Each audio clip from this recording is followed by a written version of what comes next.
இன்று கார்த்திகை 3வது சோமவார நன்னாள். அனைத்து சிவாலயங்களிலும் சங்காபிஷேகம் சிவபெருமானுக்கு நடைபெறும். அப்படிப்பட்ட சக்தி வாய்ந்த இன்றைய தினம் நாம் அனைவரும் கேட்க வேண்டிய பாராயணம் செய்யப்பட வேண்டிய ஸ்துதியை தான் இப்போ நம்ம பாராயணம் செய்ய போகிறோம். ரொம்ப அற்புதமான ஸ்துதி.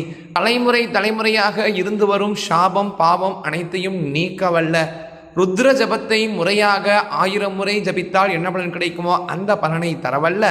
ருத்ர ஸ்துதியையும் ருத்ர கவசத்தையும் தான் இப்போ நம்ம பாராயணம் செய்ய போகிறோம். ஸ்ரீ ருத்ரஸ்துதி. நமோ தேவாய மகதே தேவதேவாய சூணினே த்யம்பகாய த்ரிநேத்ராய யோகினாம் பதயே நமः. நமோஸ்து தேவதேவாய மகாதேவாய வேதசே शंभवे स्थानवे नित्यं शिवाय परमात्मने. नमः सोमाय रुद्राय महाग्रासाय हेतवे प्रपद्येऽहं विरूपाक्षं शरण्यं ब्रह्मचारिणो महादेवं महायोगं ईशानं त्र्यम्बिकापतिं योगिनां योगदाकारं योगमाया समाहृतं योगिनां गुरुमाचार्यं योगगम्यं सनातनो संसारतारणं रुद्रं ब्रह्माणं ब्रह्मणोऽधिपं शाश्वतं सर्वगं शान्तं ब्रह्माणं ब्राह्मणप्रियं कपर्धिनं कलामूर्तिम् अमूर्तिममरेश्वरम् एकमूर्तिं मगामूर्तिं वेदवेद्यं सतां गतिं नीलकण्ठं विश्वमूर्तिं व्यापिनं विश्वरेतसं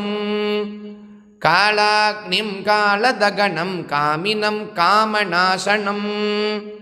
नमामि गिरिशं देवं चन्द्रावयवभूषणं त्रिलोचनं लेलिहानाम् आदित्यं परमेष्टिनम् उग्रं पशुपतिं भीमं भास्करं तमसः परम्. अस्य श्री शिवहृदयस्तोत्र महामन्त्रस्य वामदेव ऋषिः पङ्क्त्यैश्छन्दः श्री सांब सदाशिवदेवताः. ॐ बीजं नमः शक्तिः शिवायेति कीलकम् मम चतुर्वर्गफलाप्तये श्री सांब सदाशिवहृदय मंत्रजपे विनियोगः. वामदेव ऋषिभ्यो नमः शिरसि पङ्क्त्यैश्छन्दसे नमः मुखे श्री सांब सदाशिवाय देवतायै नमः हृदि. ॐ बीजाय नमः गुह्ये नमः शक्तये नमः पादयोः शिवायेति कीलकाय नमः नाभौ विनियोगाय नमः इति करसम्पुटे. ॐ सदाशिवाय अङ्गुष्ठाभ्यां नमः नं गङ्गाधराय तर्जनीभ्यां नमः मं मृत्युञ्जयाय मध्यमाभ्यां नमः शिंशूलपाणये अनामिकाभ्यां नमः वां पिनाकपाणये कनिष्ठिकाभ्यां नमः यं उमापतये करदलकरपृष्ठाभ्यां नमः. ॐ सदाशिवाय कृतयाय नमः नं गङ्गाधराय जुरसे स्वागा मं मृत्युञ्जयाय शिखायै वसट् शिंशूलपाणये कवचाय हुं वां पिनाकपाणये नेत्रत्रयाय वौषट् यम् उमापतये अस्त्राय फट् भूर्भुवः सुवरोमिति दिग्बन्धः. ध्यानम् वामाङ्गण्यस्त वामेतरकरकमलाया तथा वामहस्त न्यस्ता रक्तोत्पलाया स्तनपरिविलसत् वामहस्तप्रियायाः सर्वाकल्पाभिरामो धृतपरशु मृगाभिष्टदः काञ्चनाभः ध्येयः पद्मासनस्थः स्मरललितवपुः सम्पदे पार्वतीशः. ॐ प्रणवो मे शिरः पातु मायाबीजं शिखां मम प्रासादो हृदयं पातु नमो नाभिं सदावतु लिङ्गं मे शिवपायात् अष्टार्णौ सर्वसन्धिषु ध्रुवः पादयुगं पातु कठिं माया सदावतु नमः शिवाय कण्ठं मे शिरोमाया सदावतु शक्त्यष्टार्णः सदा पायात् आपादतलमस्तकम् सर्वदिक्षु च वर्णव्याकृत्पञ्चार्णः पापनाशनः वाग्बीजपूर्वपञ्चार्णो वाचां सिद्धिं प्रयच्छतु लक्ष्मीं दिशतु लक्ष्यार्थः कामाद्यः काममिच्छतु परापूर्वस्तु पञ्चार्णः परलोकं प्रयच्छतु मोक्षं दिशतु ताराद्यः केवलं सर्वदावतु त्यक्षरी सगितः शम्भुगो त्रिदिवं सम्प्रयच्छतु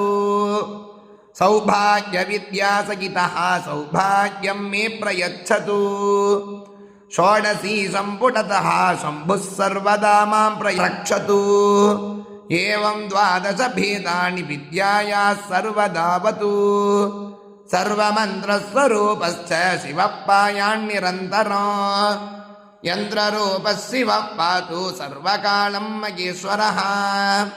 शिवस्य पीठं मां पातु गुरुपीठस्य दक्षिणे वामे गणपतिः पातु श्रीदुर्गा पुरतोऽवतु क्षेत्रपालः पश्चिमे तु सदा पातु सरस्वती आधारशक्तिकालाग्निरुद्रो माण्डूकसंहितः आदिकूर्मोऽवरागश्च अनन्तः पृथिवी तथा एतान् मां पातु पीठाधः स्थिताः सर्वत्र देवताः महार्णवे जलमये मां पायादमृतार्णवः रत्नद्वीपे च मां पातु सप्तद्वीपेश्वरस्तथा तथा हेमगिरिः पातु गिरिकाननभूमिषु मां पातु नन्दनोद्यानं वापिकोद्यानभूमिषु कल्पवृक्षः सदा पातु मम कल्पसहेतुषु भूमौ मां पातु सर्वत्र सर्वधामणिभूतलम्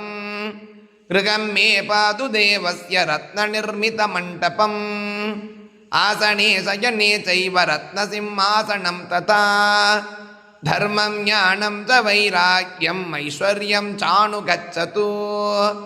अथ ज्ञानमवैराग्यम् अनैश्वर्यं च नश्यतु सत्त्वरजस्तमश्चैव गुणान् रक्षन्तु सर्वदा मूलं विद्या तथा कन्धो नालं पद्मं च रक्षतु पत्राणि मां सदा पातु केसराः कर्णिकावतु मण्डलेषु च मां पातु सोमसूर्याग्निमण्डलम् आत्मात्मानं सदा पातु अन्तरात्मान्तरात्मकम् पातु मां परमात्मापि ज्ञानात्मा परिरक्षतु वामाद्यष्टा तथा श्रेष्ठा रौद्रीकाली तथैव च कलपूर्वा विकरणी फलपूर्वा तथैव च फलप्रमथनी चापि सर्वभूतदमन्यत मनोन्मणी च नवमी एता मां पातु देवताः योगपीठः सदा पातु शिवस्य परमस्य मे श्रीशिवो मस्तकं पातु ब्रह्मरन्ध्रमुमावतु हृदयं हृदयं पातु शिरः पातु शिरो मम शिखां शिखा सदा पातु कवचं कवचोऽवतु नेत्रत्रयं पातु हस्तौ अस्त्रं च रक्षतु ललाटं पातु हृल्लेखा गगनं नासिकावतु राकाघण्टयुगं पातु ओष्ठौ पातु करालिकः जिह्वां पातु मघेश्वासो गायत्री मुखमण्डलम् तालुमूलं तु सावित्री जिह्वामूलं सरस्वती वृषध्वजः पातु कण्ठं क्षेत्रपालो भुजौ मम चण्डीश्वरः पातु वक्षो दुर्गा कुक्षिं सदावतु स्कन्धो नाभिं सदा पातु नन्दी पातु कटिद्वयम् पार्श्वौ विघ्नेश्वरः पातु पातु सेनापतिर्बलिम् ब्राह्मी लिङ्गं सदा पायात् असिताङ्गादिभैरवाः रुरुभैरवयुक्ता च गुदं पायान्मगेश्वरः चण्डयुक्ता च कौमारी चोरुयुग्मं च रक्षतु वैष्णवी क्रोधसंयुक्ता जानुयुग्मं सदावतु उन्मत्तयुक्ता वारागी जङ्घायुग्मं प्ररक्षतु कपालयुक्ता मागेन्द्री गुल्पौ मे परिरक्षतु चामुण्डा बीजनयुता पादपट्टे सदावतु संगारेण युता लक्ष्मी रक्षेत् पादतले उभे पृथकष्टौ मातरस्तु नखान् रक्षन्तु सर्वदा रक्षन्तु रोमकूपाणि असिताङ्गादिभैरवाः वज्रहस्तश्च मां पायात् इन्द्रः पूर्वे च सर्वदा आग्नेयां दिशि मां पातु शक्ति हस्तो नलो मगान् दण्डहस्तो यमः पातु दक्षिणा दिशि सर्वदा निरृतिः खड्गहस्तश्च नैऋत्या दिशि रक्षतु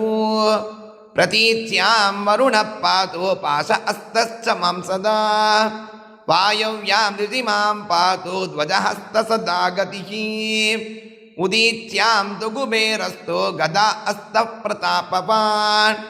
शूलपाणिः शिवः पायात् ईशान्यां दिशि मां सदा कमण्डलुधरो ब्रह्मा ऊर्ध्वं मां परिरक्षतु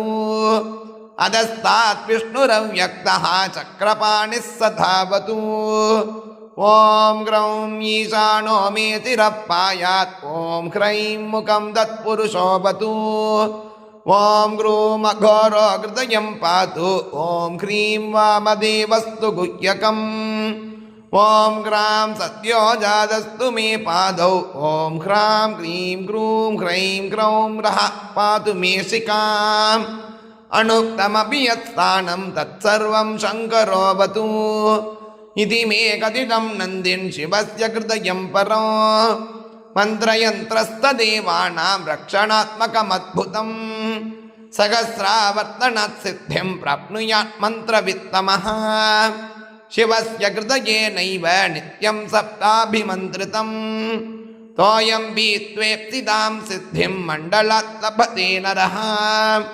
वन्द्यापुत्रवती भूयात् रोगी रोगात् विमुच्यते चन्द्रसूर्यग्रगे नद्यां नाभिमात्रोदके स्थितः मोक्षान्तं व्रजपेत् भक्त्या सर्वसिद्धीश्वरो भवेत् रुद्रसंज्ञा जपात् रोगी निरोगी जायते क्षणात् उपोषितप्रदोषे च श्रावण्यां सोमवासरे शिवं सम्पूज्य यत्नेन हृदयं तत्परो जपेत् कृत्रिमेषु च रोगेषु वातपित्तज्वरेषु च त्रिसप्तमन्त्रितं तोयं पीत्वारोग्यमवाप्नुयात् नित्यमष्टोत्तरशतं शिवस्य हृदयं जपेत् मण्डलान् लभते नन्दिन् सिद्धिदं नात्र संशयः किं बहुक्तेन नन्दीश शिवस्य हृदयस्य च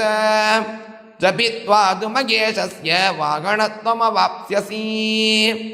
इति श्रीलिङ्गपुराणे उत्तरभागे वामदेवनन्दीश्वरसंवादे शिवहृदयस्तोत्रनिरूपणं नाम 68तमोऽध्यायः சம்பூர்ணம். ரொம்ப அற்புதமானது. இந்த மந்திரத்தை கூறிதான், இந்த ஸ்துதியை கூறித்தான் நந்தி பகவான் என்ற பதவியை நந்திகேஸ்வரர் அடைந்தார் என்பதாக பலஸ்ருதியில் கூறப்பட்டுள்ளது. என்னென்ன தேவைகளோ அந்த தேவைகள் அனைத்தையும் நிறைவேற்றித் தருவார் சிவபெருமான் என்பதாக கூறி தெரியாமல் பேருக்கு பகிருங்கள். அவர்களும் பயனட்டும் கூறி நாளைக்கு கூட சந்திக்கலாம். ஜெய ஜெய் சங்கர ஹர ஹர சங்கர மகாபிரிவா போற்றி.